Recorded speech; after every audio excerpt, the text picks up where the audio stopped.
नमस्कार दोस्तों, विद्या creative home में आपका स्वागत है। जैसा कि पेडागोजी का सेट 3 लेकर हम आए हैं, भाषा के कार्य एवं इसके विकास में बोलने एवं सुनने की भूमिका। तो आइए देखते हैं इसका क्वेश्चन और इसका प्रश्नोत्तरी का जवाब ढूंढते हैं। धन्यवाद। इसका पहला क्वेश्चन हम देखते हैं। पहला क्वेश्चन इस प्रकार है कि भाषा प्रयोग की कुशलता संभव है। एक, भाषा केवल साहित्य पढ़ने से। दो, भाषा के पाठ्य पुस्तक पढ़ने से अधिक भाषा प्रयोग से। केवल भाषा सुनने से। तो इसका आंसर आपका हो जाएगा तीन। इसका आंसर 3 हो जाएगा, अधिक से अधिक भाषा के प्रयोग से। चलिए अगला क्वेश्चन देखते हैं। भाषा एक डैश विषय है। भाषा एक डैश विषय है। एक में है सैद्धांतिक, 2 में व्यवहारिक, 3 में नीरस, 4 में चुनौतीपूर्ण। तो इसका आंसर हो जाएगा आपको व्यवहारिक 2। आंसर 2 हो जाएगा, इसका आंसर हो जाएगा व्यवहारिक। चलिए अगला क्वेश्चन देखते हैं। भाषा की प्रकृति के संबंध में कौन सा कथन उचित नहीं है। एक में भाषा कठोरता से व्याकरणिक नियमों का अनुकरण करती है। भाषाएं एक दूसरे के सानिध्य में फलती फूलती है। भाषा एक नियमबद्ध व्यवस्था है। भाषा की जितना अधिक प्रयोग किया जाएगा उतना ही भाषा पर पकड़ मजबूत होती जाएगी। तो इस प्रकार से इसका उत्तर आपको हो जाएगा, भाषा कठोरता से व्याकरणिक नियमों का अनुकरण करती है। अगला क्वेश्चन देखते हैं। निम्नलिखित में से कौन सा कथन सत्य नहीं है। वाणी अस्थायी होती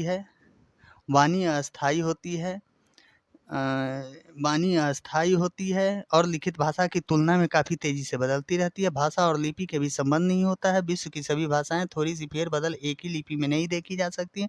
उपरोक्त सभी।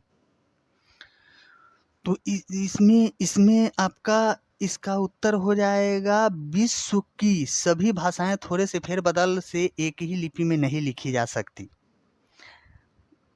यह कथन सत्य नहीं है। सृजनात्मकता का विकास करने में कौन सा सहायक नहीं है। कविता पूरी करना, चित्र पर आधारित मौखिक अथवा लिखित वर्णन, प्रश्नों का उत्तर देना, अधूरी कहानी को पूरा करना। तो इसका आंसर हो जाएगा आपको 3, प्रश्नों के उत्तर देना। सृजनात्मक का विकास करने में कौन सा सहायक नहीं है। प्रश्नों का उत्तर देना सहायक नहीं है। अगला क्वेश्चन 6, बच्चे सुन नहीं सकते क्यों। क्योंकि वह शीघ्र भाषा सीख जाते हैं। उन्हें भाषा सीखने में समय लगता है। वह भाषा सीख नहीं सकते। वह भाषा का प्रयोग निम्नलिखित रूप से कर सकते हैं। तो यह आंसर हो जाएगा इसका, यह भाषा का प्रयोग निम्नलिखित रूप से कर सकते हैं। देखते हैं अगला क्वेश्चन नेक्स्ट। 7, दैनिक कार्यों में मनुष्य कौन सा 2 कौशलों का सर्वाधिक प्रयोग करता है। 1, लेखन एवं भाषा कौशल, 2, श्रवण एवं पठन कौशल, 3, श्रवण एवं वाचन कौशल, 4, वाचन एवं लेखन कौशल। तो इसका श्रवण एवं वाचन कौशल आंसर होगा। श्रवण एवं वाचन का दैनिक कार्यों में मनुष्य श्रवण एवं वाचन 2 कौशलों का सर्वाधिक प्रयोग करता है। चलिए नेक्स्ट क्वेश्चन देखते हैं। सस्वर वाचन का मुख्य उद्देश्य है। सस्वर वाचन का मुख्य उद्देश्य क्या है। 1, पढ़ने में आनंद की अनुभूति करना, 2, बच्चों के पढ़ने से संबंधित झिझक को समाप्त करना, बोल कर पढ़ना, 4, द्रुत गति से वाचन करना है। तो इसका आंसर आपको हो जाएगा, बच्चों में पढ़ने से संबंधित झिझक को समाप्त करना। नेक्स्ट क्वेश्चन देखते हैं। नेक्स्ट क्वेश्चन, इनमें से किस प्रतियोगिता के लिए मौखिक अभिव्यक्ति की आवश्यकता नहीं होती। किस प्रतियोगिता के लिए मौखिक अभिव्यक्ति की आवश्यकता नहीं होती।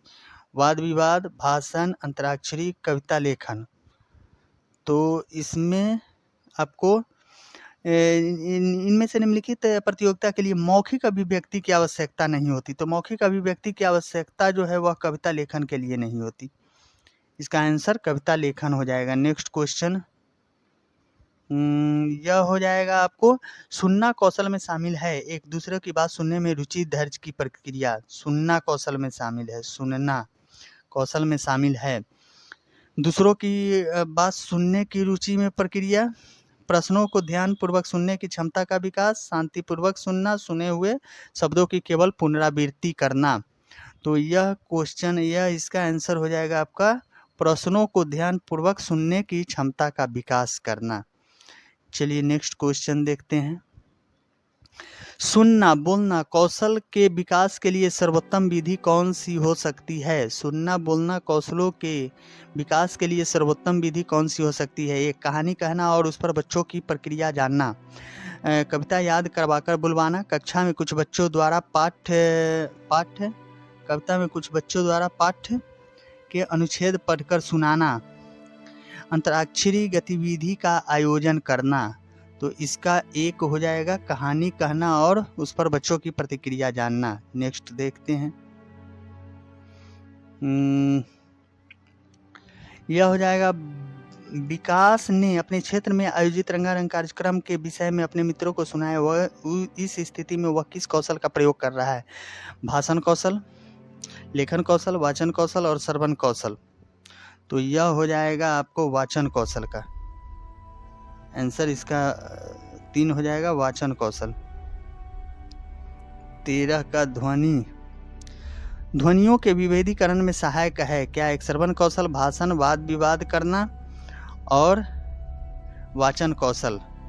तो इसका आपको श्रवण कौशल, ध्वनियों के विभेदीकरण में श्रवण कौशल सहायक है। चलिए 14 देखते हैं। 14 में है भाषा की प्राथमिक कौशल है वाचन और लेखन, श्रवण और लेखन, श्रवण और वाचन, श्रवण और पठन। तो इसका आंसर आपको हो जाएगा श्रवण और वाचन। क्या हो जाएगा? भाषण का प्राथमिक कौशल कौन कौन है? श्रवण और वाचन है। चलिए नेक्स्ट क्वेश्चन देखते हैं। भाषाई विकास को प्रभावित नहीं करता कौन? एक, संकोच, व्यक्तित्व, बुद्धि और मधुर वाणी। तो इसमें मधुर वाणी जो है वह भाषाई विकास को प्रभावित नहीं करता है। चलिए नेक्स्ट क्वेश्चन। यह जो है बोलना कौशल में महत्वपूर्ण है। मधुर वाणी, संदर्भ एवं स्थिति के अनुसार अपनी बात कह सकना। उसके बाद है स्पष्ट एवं शुद्ध उच्चारण, अलंकारिक भाषा का प्रयोग। तो इसका 16 का आपको हो जाएगा संदर्भ एवं स्थिति के अनुसार अपनी बात कहना, संदर्भ एवं स्थिति के अनुसार अपनी बात कहना। नेक्स्ट क्वेश्चन देखते हैं। भाषा का प्रयोग, भाषा का प्रयोग जीवन के विभिन्न संदर्भों में होता है। केवल परीक्षा में होता है, केवल पाठ्य पुस्तक में होता है, केवल मुद्रित सामग्री में होता है। तो भाषा का प्रयोग किस में होता है? तो भाषा का प्रयोग जीवन के विभिन्न संदर्भों में होता है। भाषा का प्रयोग जीवन के विभिन्न संदर्भों में होता है। Next question. भाषा स्वयं में एक जटिल चुनौती है, एक विषय मात्र है, एक जटिल चुनौती है। भाषा स्वयं में एक जटिल चुनौती है, विषय मात्र है, संप्रेषण का एकमात्र साधन है, एक नियमबद्ध व्यवस्था है। तो इसका आपको हो जाएगा एक नियमबद्ध व्यवस्था है। क्या हो जाएगा? भाषा स्वयं में एक नियमबद्ध व्यवस्था है। ध्यान रहे। 19 क्वेश्चन है। भाषा के बारे में कौन सा कथन उचित है? भाषा अनिवार्यतः लिखित होती है, भाषा एक नियमबद्ध व्यवस्था है, भाषा व्याकरण का अनुकरण करती है और भाषा और बोली में कभी भी कोई संबंध नहीं होता है। तो भाषा के विषय में यह जानकारी जो है, भाषा एक नियमबद्ध व्यवस्था है। जैसा कि हम पिछले क्वेश्चन का आंसर था कि भाषा के बारे में कौन सा कथन उचित है, तो भाषा एक नियमबद्ध व्यवस्था है। चलिए नेक्स्ट देखते हैं और लास्ट क्वेश्चन देखते हैं। भाषा डैश और डॉट का एक उत्तम साधन है। सुनने, बोलने, सोचने, पढ़ने, लिखने और संप्रेषण। सोचने, महसूस करने और चीज़ों को सुनने, पढ़ने, लिखने और समझने। तो यह भाषा जो है वह यह चारों में से इसका उत्तर हो जाएगा आपका पढ़ने, लिखने और संप्रेषण। मतलब भाषा पढ़ने, लिखने और संप्रेषण का एक उत्तम साधन है। भाषा पढ़ने, लिखने और संप्रेषण का एक उत्तम साधन है। भाषा पढ़ने, लिखने और संप्रेषण का एक उत्तम साधन है। तो इस प्रकार से पेडागोजी के सेट 3 का यह टोटल 20 क्वेश्चन समाप्त होते हैं।